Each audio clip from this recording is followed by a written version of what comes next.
Welcome back. For our next presentation, we have Tomasz discussing Substrate bridges to Polkadot, the view today. Tomasz? Hey, Bill. Thank you. Hello, everyone. My name is Tomasz Drwięga. I'm a core developer at Parity Technologies, leading the bridge efforts at Parity. So before I go into the main point of my presentation, describing bridges of Polkadot, let me kind of do a little bit of intro. What do we mean about bridges, or where we are in the stack here? So when we talk about Polkadot promises interoperability. It's basically all about interoperability. And what kind of interoperability do we mean? So first we have cross-chain communication. So having two parachains being able to speak to each other. If we zoom out, we may have cross-ecosystem communication. So we have two ecosystems, for instance, Polkadot and Kusama, both built with Substrate, communicating with each other through a bridge. If we zoom out even more, then we have something that we could call cross-consensus communication, where we connect to existing blockchains or other consensus systems that are already out there. So have you noticed this kind of common pattern on all of these slides? Interoperability is all about communication. And if we, it's all about like being able to speak to one another. And if we talk about communication and speaking, we need to think, what language do we speak to one another? And the answer is, our answer to this is XCM. So there is a really good series of blog posts by Gavin, and I really recommend all of you to take a look at this. And this is a quote from this blog post, which says, XCM aims to be a language communicating ideas between consensus systems. So looking at the stack here, we have XCM on the very top. So that's the language we are speaking. Then a little bit right below XCM, we have transport protocols that connect two chains to each other and make it possible for them to speak to each other. And in this transport protocols, we have, for instance, XCMP. So this is like a direct connection between two parachains. We have vertical message passing, which means going through a relay chain. We have bridges as well, or we have custom relays. And what we connect is parachains, solo chains, and kind of entities living on parachains as well, for instance, smart contracts or L2 systems. So what we are going to talk about, and the way we think about bridges, is a transportation protocol for this language, which is XCM. So that's kind of to set the expectations for the rest of the talk. And essentially what bridge is, it's something that will tell the other chain, we call it a target chain, so the chain that we are trying to speak to, that some event or some message has been sent on the source chain. Okay, the target chain obviously will be interested, like, did this event really happen on the source chain? And the bridge can be implemented in various ways, and we have a whole spectrum of bridges here. So again, I'm kind of making a reference to wonderful resources that we have out there, and there is a really good article called Blockchain Bridges, which has this very nice classification and categorization of different bridges. And I'm kind of stealing the categorization from there on my slide here. So on the left-hand side, we have trustless bridges. In that case, the security of the bridge is as good as the security of the bridge networks. So we are not adding any additional kind of security related component there that usually just lowers the security of these networks, of this connection. And on the right-hand side, we have trustless bridges. So the security of the bridge pretty much relies on a reputation of the bridge operator. If we look at the spectrum in terms of kind of implementation complexity, I would say that these trusted bridges are relatively easy. Usually it's just a multisig on both of these networks. They are very much focused more on specific use case, and usually that use case is like transferring some assets, transferring tokens. But they are also very practical, right? So sometimes if the security is not that important for you, you can freely use that, because since they are easy to implement, they are available first. And then when we move to the left-hand side of the bridge, we have non-trivial implementation complexity, and also this very idealistic approach where the security is basically the highest it can be. So at Parity, we are mostly interested in the left-hand side of the spectrum. So we are interested in building trustless bridges, even if it's not that simple. So from the perspective of a trustless bridge, this proving to the target chain that some event happened is actually presenting a cryptographic proof that these events indeed did happen on the source chain. So how do we achieve that? How do we create this cryptographic proofs, and how do we make this trustless connection between these two networks? So I've given a bunch of bridge talks in the past as well, so I'm not going to go that much into details right now. I want to focus on the kind of second part of my presentation here. But basically, if we zoom in to this trustless bridge, we can identify 3 layers. Going from the bottom, we have the trust layer, which is an on-chain light client of the other consensus system. So we need to understand how the consensus progresses on the source chain in order to be able to construct these proofs and verify these proofs. On top of this trust layer, we are building this actual transportation layer or messaging layer. So that's something that enables us to queue messages and then receive messages on the other side. And on top of the messaging layer, we have the language. So for instance, XCM, or something more specific to a particular chain that we are bridging to. These components that we are building are available for any chain that is being built with Substrate, or actually for any runtime that is being built with Frame. There is a link to our repository down there. Please feel free to take a look. And from the components that we have a bunch of components that in each layer that you can actually mix and match together. So in the trust layer, what we provide is a light client implementation of Grandpa, in case the chain is a solo chain. We have a light client implementation of Grandpa for Parachains, which means, so in both of these clients, we don't care how the blocks are being produced. Either that can be Babe, that can be Aura, or it can be whatever else. We only care that the Grandpa finality gadget is there.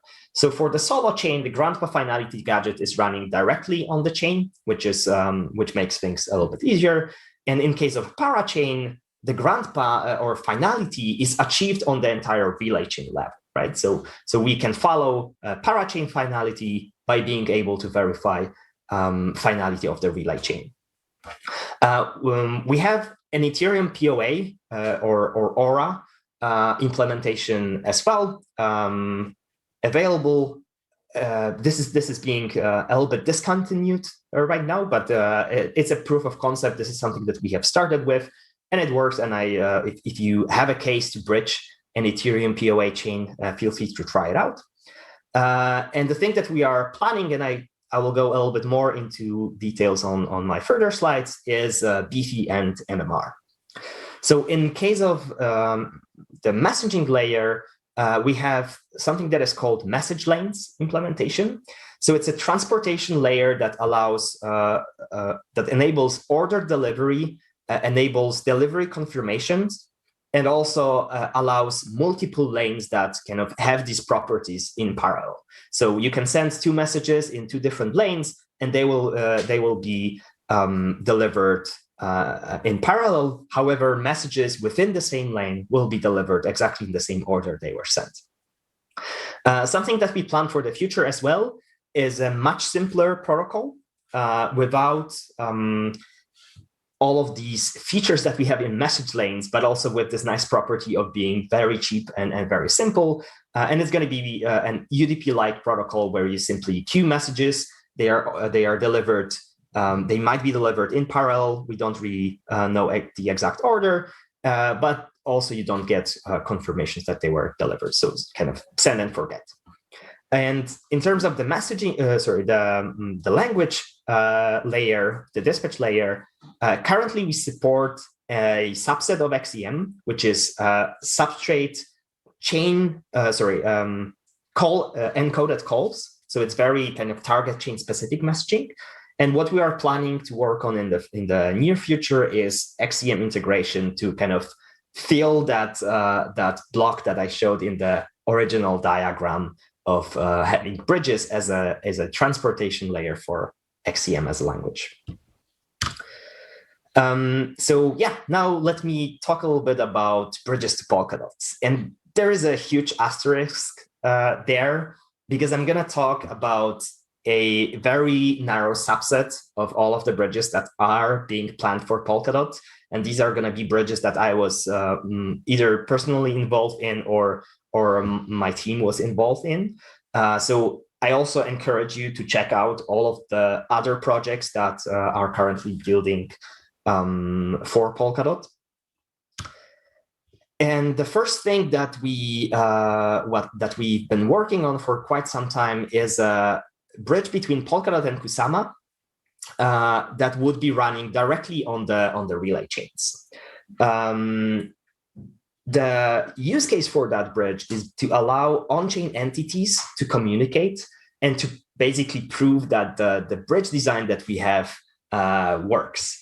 So the bridge will be quite restricted initially. Mainly, it's going to be used for, as I mentioned, this on-chain entities. As a consequence, for instance, Kusama Treasury will be able to hold and transfer the DOT token. And I'm going to talk about timeline on the next slide. So let me just focus on the next thing that we have planned.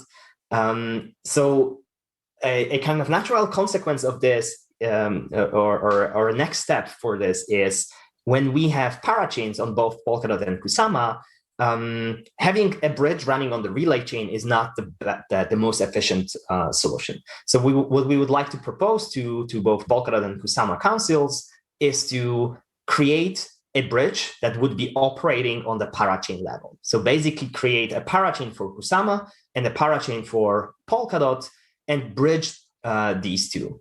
In this phase, we would be opening up the bridge for regular users and for other parachains to use it as well.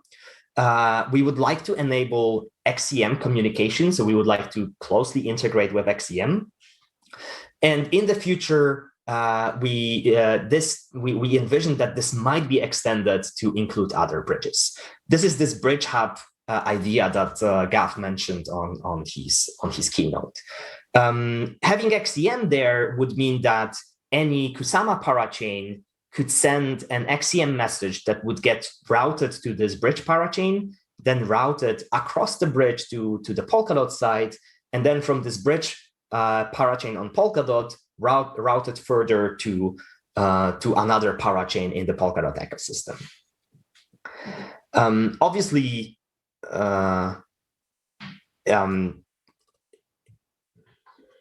the cost of sending an XCM message to another parachain or across the bridge is quite different. But having this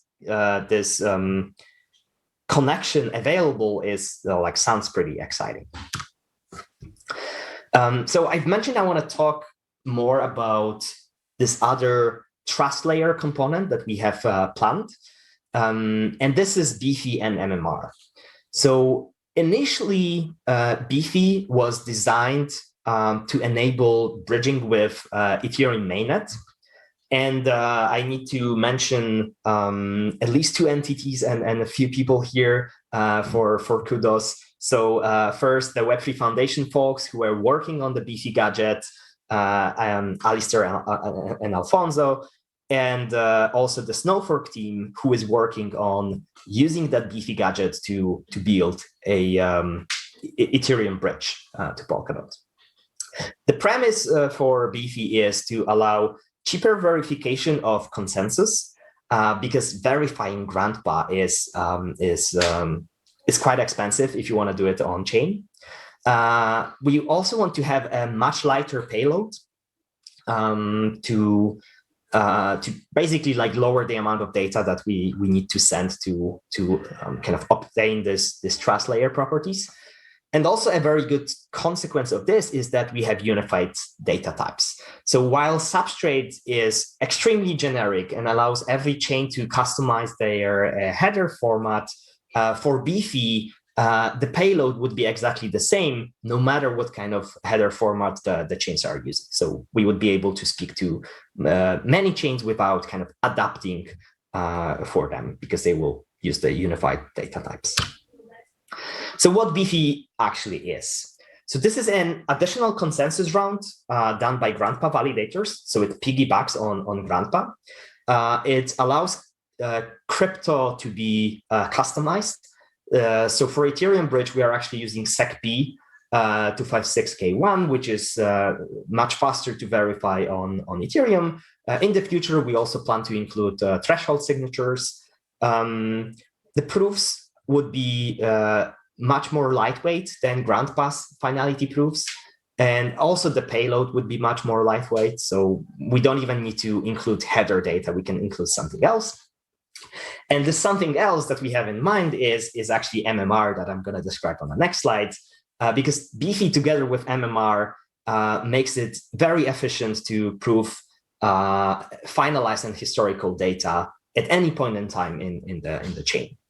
And as I mentioned, BEEFY is this consensus gadget. It's available now in Substrate repository. It's still experimental. We still need to do a bunch of tests before we can roll it out on any networks, but feel free to play around with it. And now Merkle Mountain Range. I mentioned that this is a good companion for BEEFY.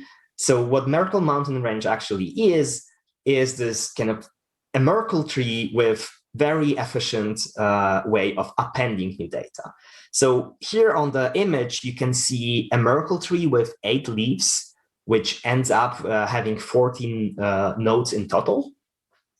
And when we add a new leaf, if we would like to kind of create a Merkle tree out of this, we would need to add this artificial leaves to make a full binary tree here to compute the Merkle root, while Merkle Mountain Range is actually a forest of multiple Merkle trees that we still kind of compute a single root from the entire forest. So adding one more leaf here creates this kind of small Merkle tree, 15, 16, and 17. And these nodes 14 and 17 are called the peaks of a Merkle Mountain Range. And the peaks are kind of backed together to obtain a single root hash of the entire data structure. So MMR is actually a frame palette available in Substrate repository. You can enable that for your runtime. What it does, it computes a Merkle Mountain root hash in every block, and also exposes a custom RPC that allows you to verify and generate proofs for historical leaves. Leaf data is customizable. By default, it's going to be a parent root hash, but you can also put any kind of chain-specific data that you would like there. So combined with BEEFY, we have this single hash of this entire structure of this MMR. And then without even looking at headers, we are able to prove that something that we are interested in actually happened in the chain, that this MMR structure actually contains some data in the leaf. Cool. So what are the plans here? So Polkadot and Kusama Relay Chain Bridge is being audited right now I think there is like 2 weeks of audit left. And very soon after the audit finishes and we fix all of the findings, we would like to propose this to be rolled out to networks. So we would like to propose this for Polkadot and Kusama councils. Next, we would like to focus on BEEFY. So get BEEFY on Rococo and get it into kind of production readiness. As a consequence, this will enable efficient bridging with Ethereum through the Snow bridge that I've mentioned earlier.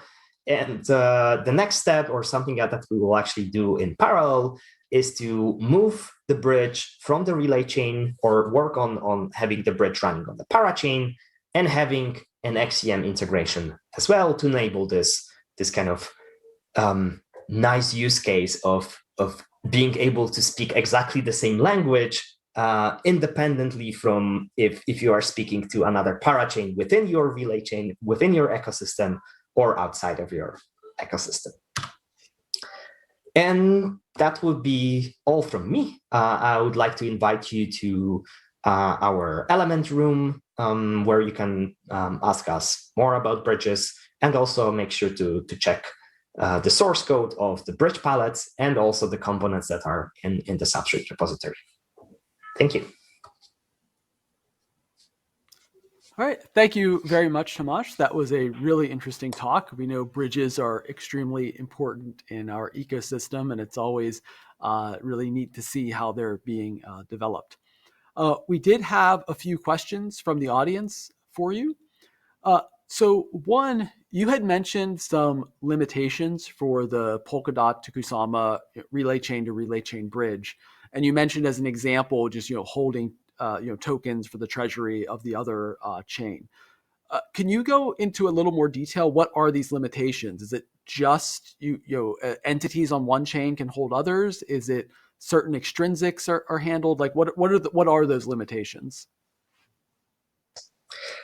So from the bridge perspective, we could enable the bridge for basically, and we could open it up for any users. That would allow any Polkadot relay chain user or any Kusama relay chain user to be able to hold dots and make transfers on Polkadot.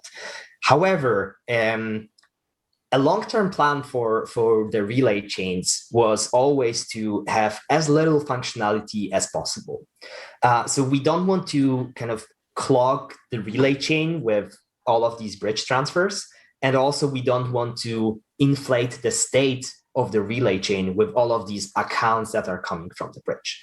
So the limitation that we are introducing is kind of artificial, just to have the bridge running. So we kind of limit the entities that are allowed to use the bridge, so that when we migrate to the Parachain bridge, there is like less state to be migrated to this new paradigm that would be kind of more open by design, because it would be running on the Parachain. Is that a satisfying answer? Yes. I mean, yeah, you basically put guardrails in, right? Is my understanding, like to limit the usage of it. It's not, but theoretically it could be expanded outwards to do all sorts of other things. Okay. Exactly. So we had a question here, which I think it would be interesting to go into. Using XCM to interact with these other chains, do the other chains need to do any work to enable that? Is that something that we do entirely on our own? So for instance, when we have a bridge to some other chain X, we need to have chain X agree that, okay, yes, I will also implement this certain XCM capabilities, or is that something we can do entirely on this side? So a full-fledged bridge XCM integration is still being worked on. So I don't have all of the answers here yet. But similarly to how you include an XCM in your parachain right now, you are also defining like how do you treat particular origins? What do you do with particular XCM calls? Which versions do you support? Like XCM is a language, but many chains can speak only like some dialects of this language. So they don't have to support everything. So similarly with bridges, like XCM has also this like two layers, I would say. One layer is the routing. So we know how to reach from one point to another and how the origin is translated between these different parachains. So the first goal of XCM and bridge integration is to include bridges in this routing system, where you can actually address a chain that is kind of behind this bridge. And the thing that will be supported, like I think the bridge itself will simply whitelist everything and will simply transport all of the calls if they are not to be dispatched on the bridge hub itself. If they are just like being routed and we just forward it to another parachain, we'll probably not even look at the content. Like, don't hold me accountable for this. I haven't thought it through, but that's my at least initial impression, and we will be definitely aiming for that. And then the receiving parachain can see, oh, this is an XCM message that came through the bridge, so I might treat it differently, or I might do something else compared to what I would do if that was a parachain that is within my ecosystem. Because these ecosystems, even if bridged, they will have different security properties, right? So the security of these two networks are independent. Yeah, so security actually is a good segue into the next question. Are there attacks that you're concerned about in terms of using this the BEEFY bridge? Like, are there things that you're worried about, the other chain sending malicious messages or something, and how do you protect against those? Oh, sure. There's plenty of possible attacks on pretty much like any layer. So we need to, like, when we are building this on-chain light client, we need to make sure that, for instance, whatever is presented to the on-chain light client is also visible or reported as equivocation. So a possible attack there is we have like validators doing a different thing on the network, but presenting a different thing to the bridge itself. So trying to fool the bridge. And then on the messaging layer, I would say like the kind of the most challenging part is making sure that the fees are covered for the relayers. Relayers are these entities that actually make sure that things that happen on one chain are delivered on the other chain. And we need to make sure that there is no kind of griefing attacks against them, and they are not losing money by just like looking at the messages that are there. So yeah, and the weights, for instance, this is also a challenging thing. So yeah, plenty of stuff to think about. Yeah, plenty of things to keep you busy. Yeah. All right. Well, thank you very much, Tomasz. We've run out of time for questions. So please just give us a few moments to prepare for the next speaker, and we'll see you soon.